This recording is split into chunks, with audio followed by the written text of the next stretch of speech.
Hello everyone, welcome back to the Film Feast. My name is Sam Donchis. I am your host as per usual. Also as per usual is Ketchup Edition, but we're getting closer. I can almost smell it. It smells like pancakes. Is that weird to anybody else? First off, let me apologize for a mispronunciation that I made at the end of last episode where I said Thanos, where it is actually Thanos. You know, it has three possible pronunciations: Thanos, and Thanos. It was the latter of the three, and I didn't know that until I started watching the premiere for Guardians of the Galaxy, and everyone was all like, Thanos, and I was like, Thanos. Gotta get that muscle memory. Gotta put Thanos in my mouth. Simple mistake, but me being a nerd, I like to know these things because I talk about it a lot, especially in this episode, which is all about Thanos. If you're just joining the Film Feast and wanted to see a serious discussion about serious films, this isn't that.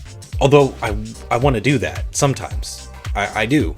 It's the summer and there have been a lot of news stories about nerdy stuff. That's just how it goes, I guess, during the summer. But if you're a fan of Josh Brolin, stick around, because I'm going to be talking about him in this episode too. Because, as it was just fairly recently announced, Josh Brolin will be playing Thanos in the Marvel Cinematic Universe. As I mentioned in the tail end of the last episode, the actor would just be doing the voice for Thanos.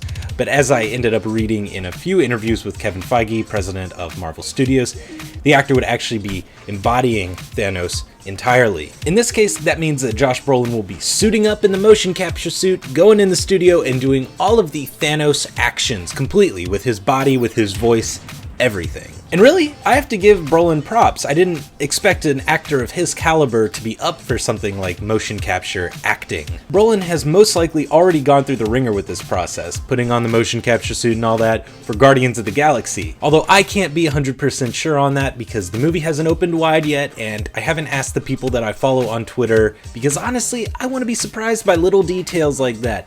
I think Brolin will do a great job as Thanos. He has a very gruff, deep, but also commanding voice that is really good for that character's look. And look at it this way, if the movies that he's featured in aren't that great, they can't be any worse than Jonah Hex. Whether or not Josh Brolin puts on the motion capture suit for Guardians of the Galaxy, it is a definite that he will portray Thanos in his complete form in the other Marvel Cinematic Universe films. I think it's safe to say that we will get a glimpse of him in Age of Ultron, but I'm not sure. I don't know that story all that well. It might not fit for Thanos to just show up with a bunch of robots. But you never know, because these movies have surprised me before. So there you have it.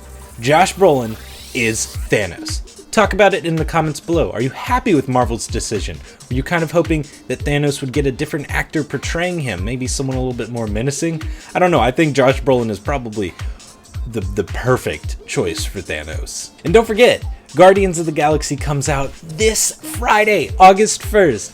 Get to your movie theater, go see it. I don't care how you see it, 2D, 3D, I hear the 3D is pretty good. And if you don't know enough about Guardians of the Galaxy yet, I have not one, but two trailer analyses where you can watch and discover and learn. And join me for the next episode of the Film Feast where I will be talking about Jupiter Ascending getting pushed back to 2015. Thank you for watching. As some of you probably remember, back when Disney first acquired Lucasfilm in late 2012, early 2013, one of their first big announcements was a new Star Wars trilogy. But they also announced Star Wars spin-off movies about specific characters. Who those specific characters were was never officially announced, and that is what I'm here to speculate about a little bit. I don't like to speculate much. It makes my brain hurt, it makes you confused, and if we're wrong, everyone's unhappy. But let's get down to the first guy. Gareth Edwards, who directed the 2014, this year's Godzilla, and a few years ago he directed a movie called Monsters. It was kind of a cult hit, I guess you could say. A lot of people liked it. It was an indie movie, and he did the visual effects for the movie himself. I gotta fact check myself on that. Give me my iPad. Pull my iPad.